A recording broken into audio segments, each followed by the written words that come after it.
Welcome. My name is Sarah Lynn. Thank you so much for joining me for another episode of the Mindful Toolbox.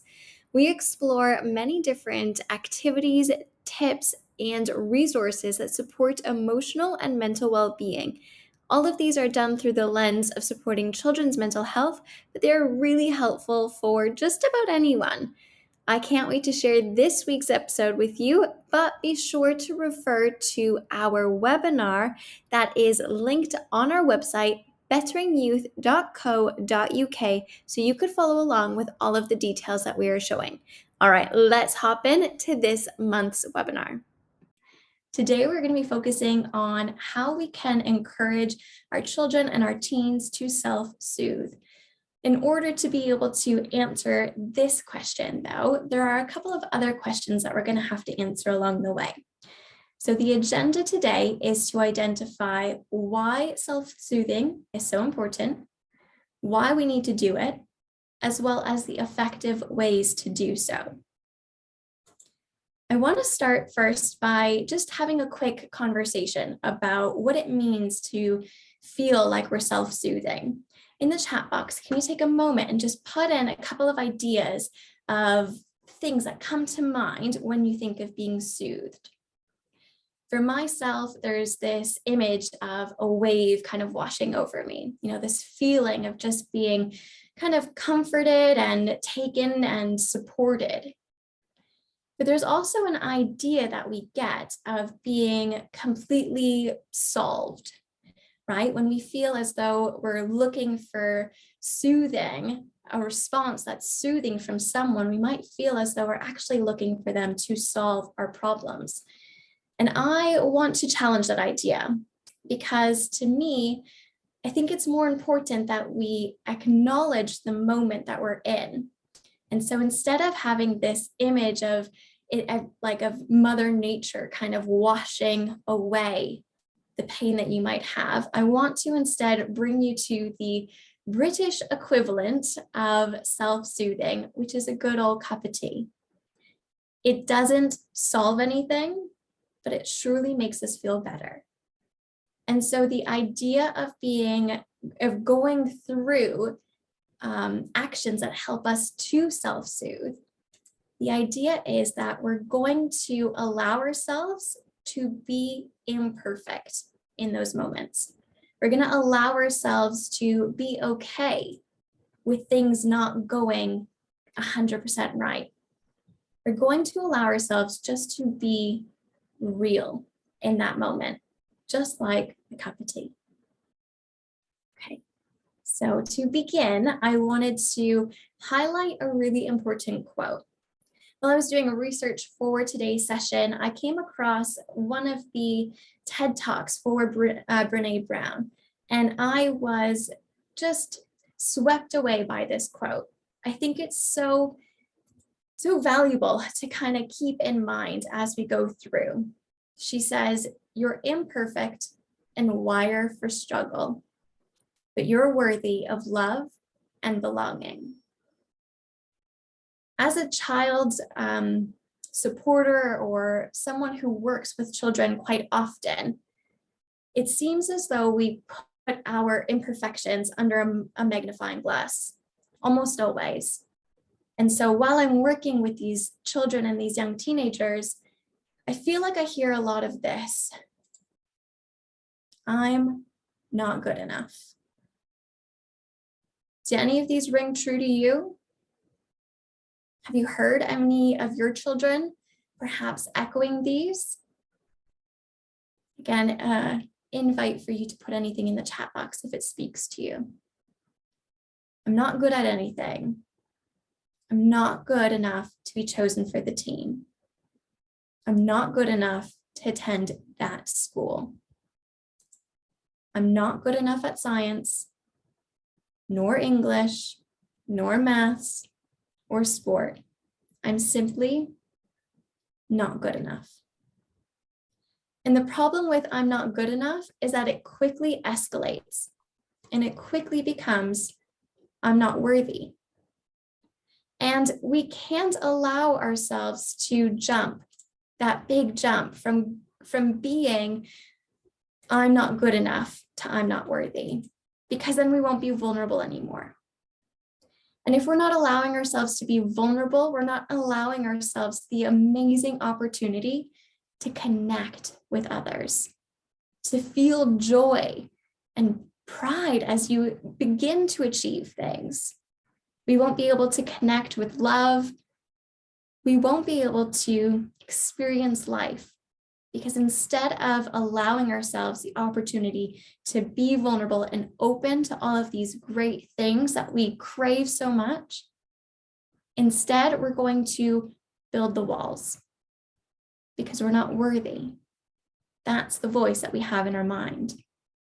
And the more we think about that voice, the more the wall begins to build.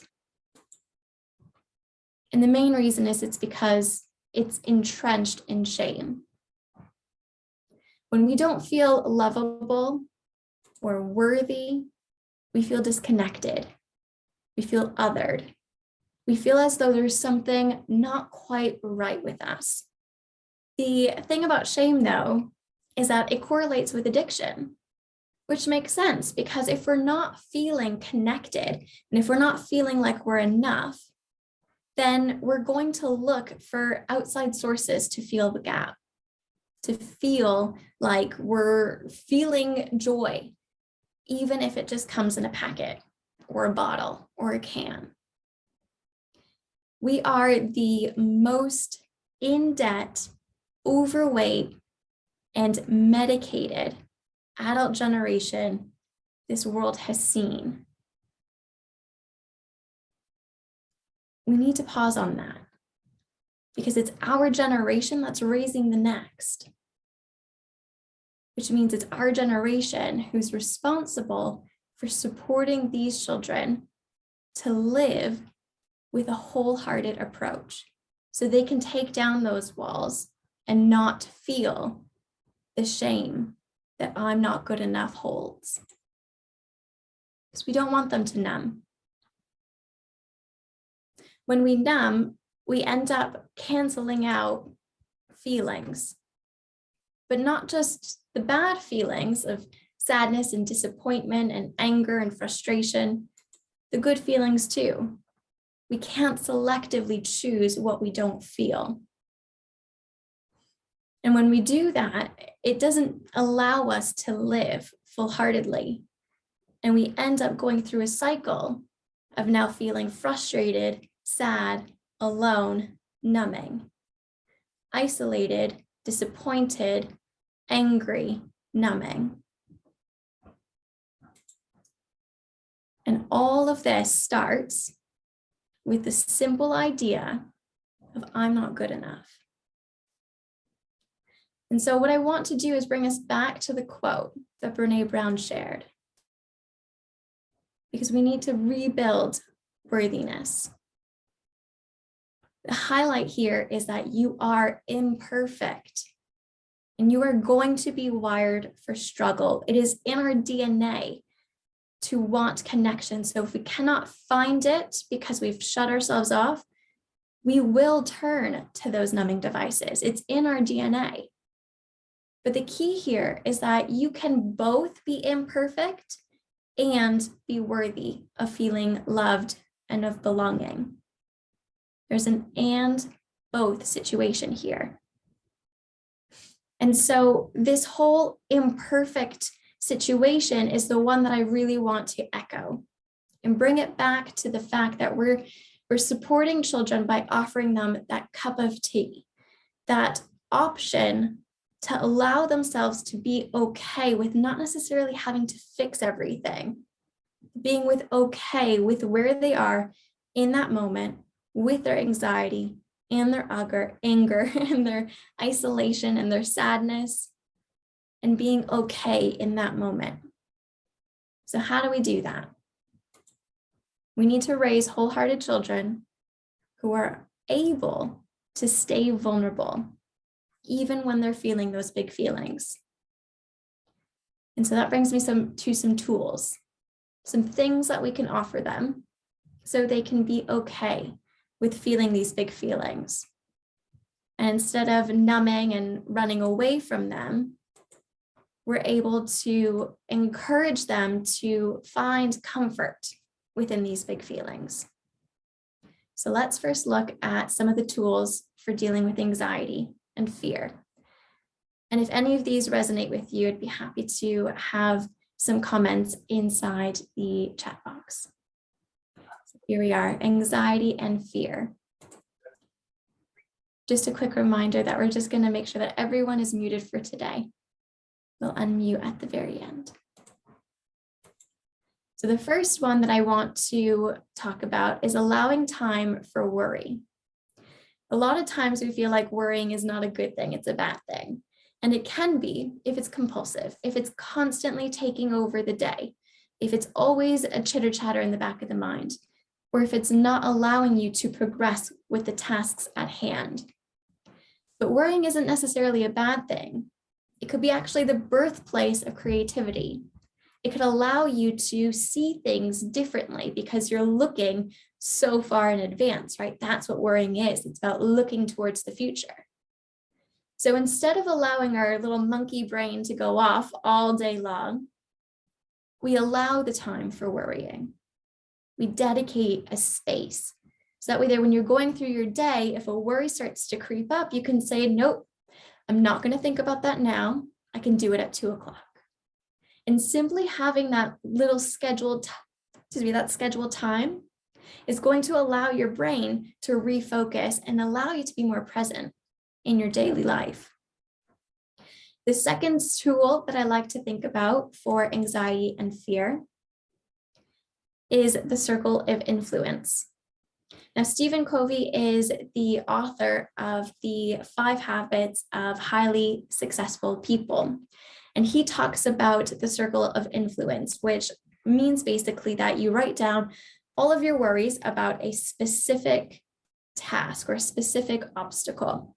For many of the children that we work with right now, we've got a lot of information just recently released by the Department of Education for their GCSEs and their A-levels. And so the anxiety and the fear that's kind of creeping up in the community is palpable. And so what we've done is we've encouraged all of our students to write down all of the worries, all of the fears, and the questions that they have. And then we go through the activity of the circle of influence, which then encourages you to organize those worries and thoughts and fears into things that you can either control or things that you cannot control. And just by simply looking at the things that you can control, it now gives us a plan. It's now giving us a roadmap to how we can now feel a bit more stable.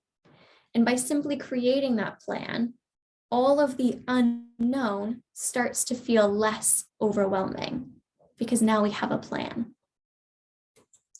The next tool that I'd like to look at is mindful breathing. Now, if you're new here at the Mindful Toolbox, mindfulness is something that we encourage all of our community members to really delve into. Mindful breathing can be done actively or passively. Actively would require you to sit down and kind of go through almost a meditative approach with it. Passive mindful breathing is simply while you're doing an activity, you just engage with your breath. So maybe while you're doing the dishes, you're going to be thinking about this big, deep belly breaths that fill the whole cavity. By doing this, what we're doing is we're calming down the parasympathetic response that's going on in the body. We're slowing down that heart rate.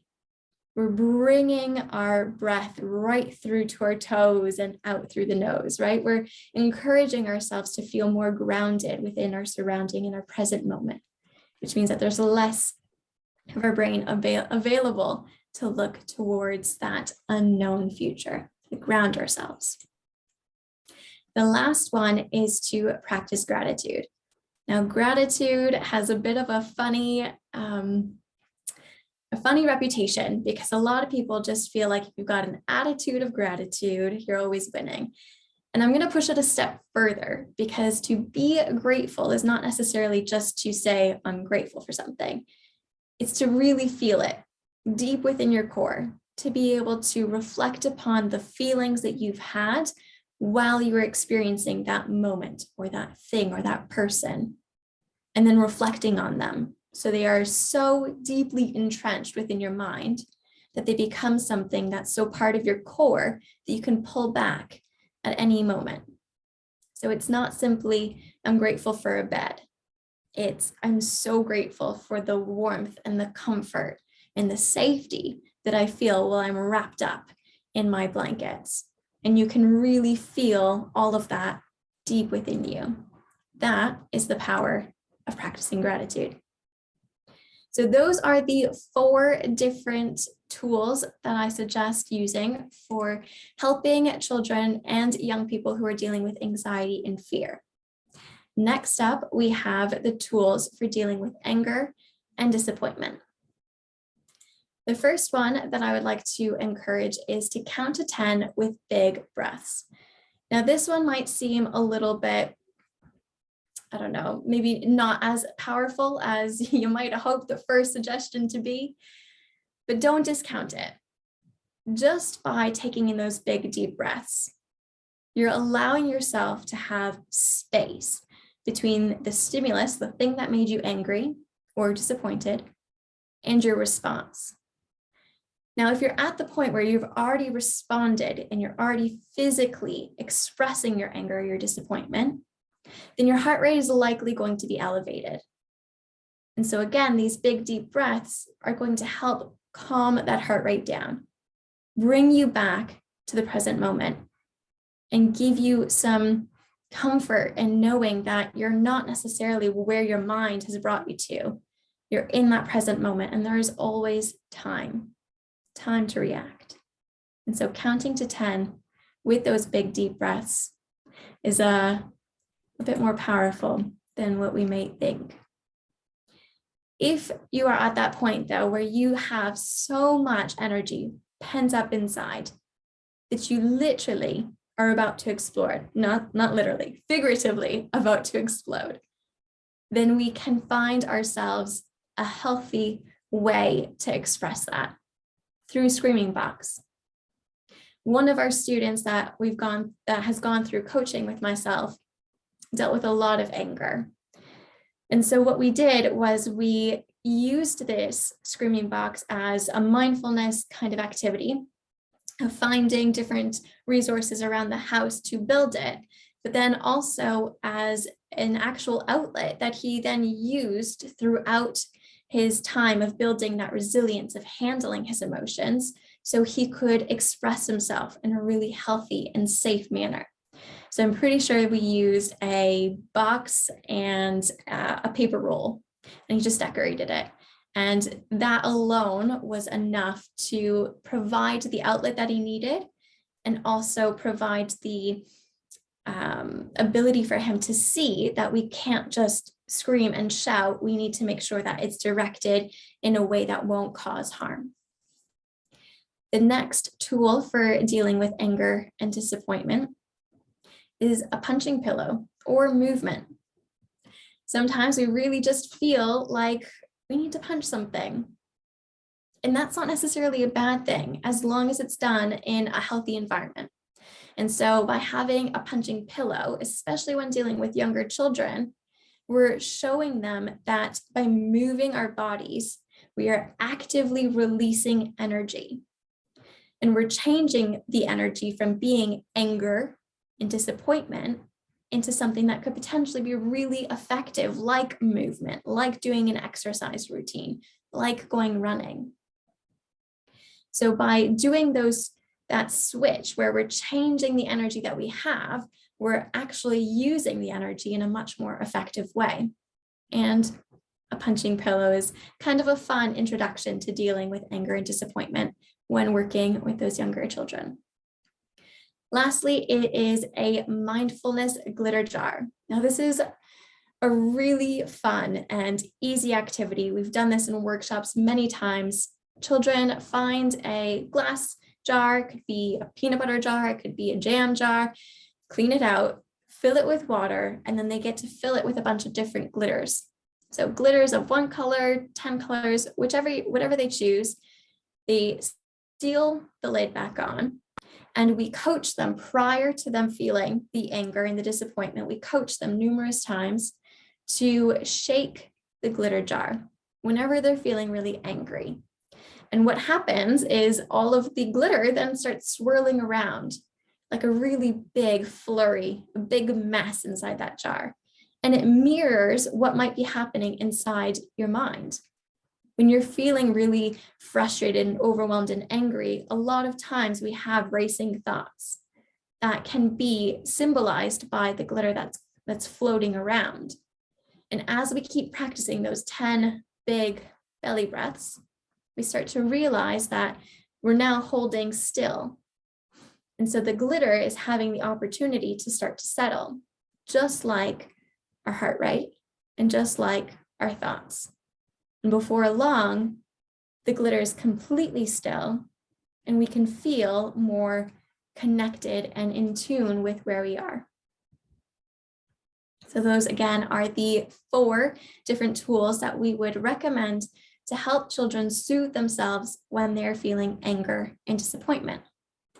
So that leads us to our last category, sadness and isolation. The first thing that is imperative and has been a stream throughout today's conversation has been the importance of normalizing emotions. We've talked about how quickly our I'm not good enough can jump to I'm not worthy, which can jump to numbing and many other problems after. By normalizing emotions, we're helping children to not feel othered or alone in feeling like they don't belong. It's something that we universally feel, but we hardly ever talk about. And so by normalizing emotions, especially starting at a young age, we're starting to allow them to see that it's okay to not feel good enough. It doesn't mean you're not good enough, and it doesn't mean that you're not worthy of love, but it's a feeling that you have, and it's okay to feel it. The next one will be to make sure that we don't minimize feelings. Sometimes people will come to us, or children might come to me and they might say, I'm the worst at maths. And a couple of years ago, my gut instinct was just to be like, oh, come on, you're really not that bad. But that's minimizing their feelings. And by doing that, I'm stopping them from really feeling like they can communicate with me. And so now, instead of minimizing them and by saying, oh, come on, you're really not that bad, let's just get to work, I ask them more about it. I'm curious. I get curious about what they think. And through that conversation, we can then normalize, but then we can then problem solve together. A lot of times it's because there's no concept of how the math that they're learning could be applied to their real life, or the way that they've been taught grammar just isn't engaging, so it's not sticking in their memory. So a lot of the time we realize that it actually has nothing to do with the child, but rather about the process. And so by simply allowing for that conversation to flow and by getting curious about their feelings, we're encouraging a much healthier approach to problem solving. The third tool that we would suggest for helping children kind of self-soothe while they're going through sadness or feeling isolated is to encourage them to embrace their you-ness. There is an undeniable want to feel connected. Biologically, that is what we all crave and what we all need. And so it's really difficult for us to feel unique when we're all different, but we're all the same. It's a hard concept, especially when we're dealing with young children. It's a hard concept for everyone. But I think that if we have more opportunities where we praise a child more so for their efforts or for their thoughts or their contributions rather than the grades that they get or the outcomes that they receive or the awards that they achieve, then they're going to start to see that it has nothing to do about the external validation, but more so about what they bring to the table. And the last one that we are going to talk about today, this is a good one, is to find ways for closure. A lot of times we want to feel strong and we want to kind of power through the pain, right? Put your head down and just get to the end. Look towards that light at the end of the tunnel. And while that allows us to potentially keep moving, what it doesn't necessarily build in time for is rest and recovery. And by constantly trying to move forward and just get past the pain, we're not allowing ourselves time for healing, which means that the pain's not ever going to go away. The pain will never go away. But if we don't allow time for healing, then the pain will come back time and time again. And we might even find ourselves recreating situations where we're going to keep creating the same outcome for ourselves, the same pain, because we're not dealing with it. And so finding ways for closure is a really powerful way to ensure that we're dealing with the feelings that we have. Perhaps you would write a letter and you can send it or you can burn it. Perhaps you would hold an actual ceremony for the end of something. It's typically why we have ceremonies at the end of graduations and the end of big times in our life, is because we're providing not only an opportunity for celebration, which is so imperative, but we're also providing an opportunity for there to feel like there's been closure. We've ended that chapter, and so now we are fresh and able to move forward. These 4 together are the tools that we've used within our community to support the children and the young adults who are dealing with some really intense feelings of sadness and isolation. And they've reaped some amazing rewards. And we hope that they do for your family as well.